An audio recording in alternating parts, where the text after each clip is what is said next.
Hey guys, and welcome to Popcorn with Spice, the channel that delivers quality insight on movies and series.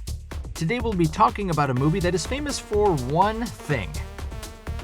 Always making it on the list of most disappointing movies ever created. Avatar: The Last Airbender is an American animated TV series which was first aired on Nickelodeon in 2005. It showcases the journey of 12-year-old Aang, the Avatar as he is called, as he and his friends strive to put an end to the Fire Nation's war against other nations. The Avatar series was considered a commercial success, acclaimed by the audience and critics who rained praise on the raw concept from the series. It was also pointed out how well the series touched some key concepts that were otherwise not really discussed at the time. These concepts include free choice, genocide, and imperialism. A great number of critics have even gone far enough to consider it the greatest animated series of all time, adding to more of its triumph. The animated series was set in a world split into 4 nations: water, fire, earth, and air. Each nation has special people blessed with the ability to control one of each element. These people are called benders.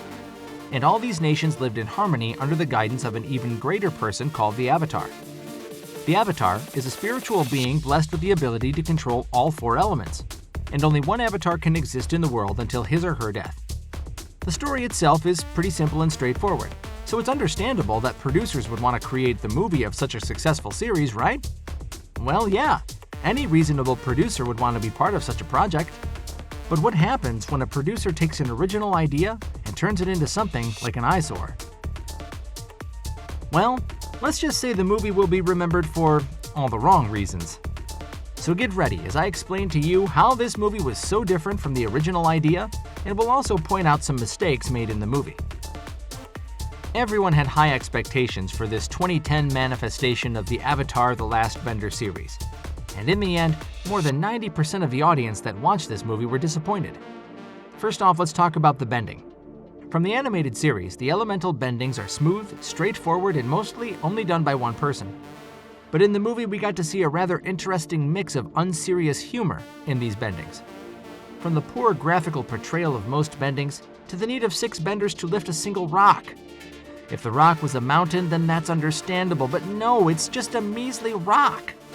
These guys would have had better luck picking up a rock and then throwing it themselves at the Fire Nation soldiers.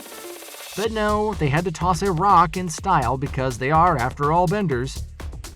If these were the type of opposition the Fire Nation met, then it shouldn't be a surprise that they took over the world in the first place.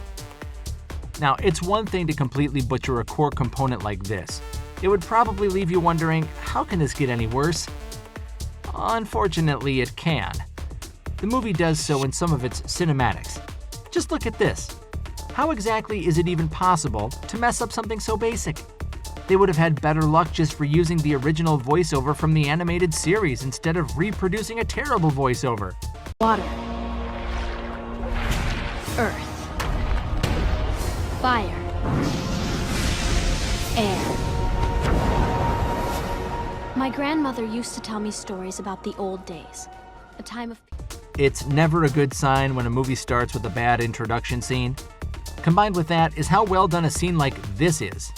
I mean, whoever thought of the idea to imprison a bunch of earthbenders directly on top of Earth? Oh, they must be very smart. Funny enough, these so-called benders didn't even do anything to try and save themselves. They are surrounded by the core element of their power, and they still felt, only the Avatar can save us now. Compared to the series, this part is a joke.